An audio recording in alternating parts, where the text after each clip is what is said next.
Moi, c'est Antoine Gilbert, je suis directeur de projet et ingénieur à Lieutte au bureau d'études Ginger Soproner.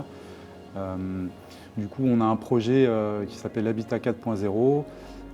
Notre projet, en fait, il est basé sur notre historique de monitoring en Nouvelle-Calédonie dans le cadre de la surveillance et le suivi de la santé des récifs coralliens.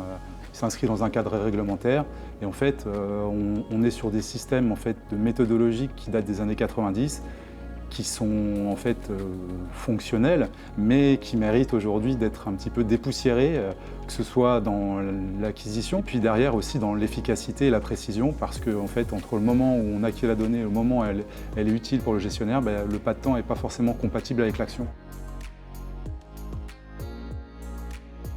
C'est comme pour beaucoup de biologistes marins, c'est déjà un émerveillement, une fascination, de la découverte permanente et derrière un milieu passionnant et sur lequel en fait il y a beaucoup d'usages et pour lesquels en fait il y a un besoin d'accompagnement pour que ces usages en fait ils soient compatibles avec le maintien de l'état de santé de nos écosystèmes.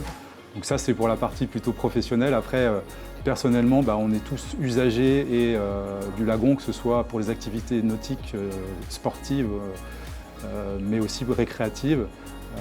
Donc effectivement on a un territoire, un méritoire incroyable et une diversité qui est une des plus grandes de l'outre-mer français. Effectivement, il est innovant sur pas mal d'angles. D'abord, d'un point de vue méthodologique, en fait, il existe des solutions, mais elles sont plutôt basées sur de la 2D ou du quadrat. Là, on est sur du 3D, la méthode et l'approche. Derrière, également l'ambition effectivement, de proposer une solution plus précise, plus rapide, et plus efficace. L'innovation aussi dans la réforme du système de reporting qui pourrait en fait déboucher. Voilà. Et puis derrière, l'innovation où en fait effectivement on transfère l'expertise finalement dans le logiciel.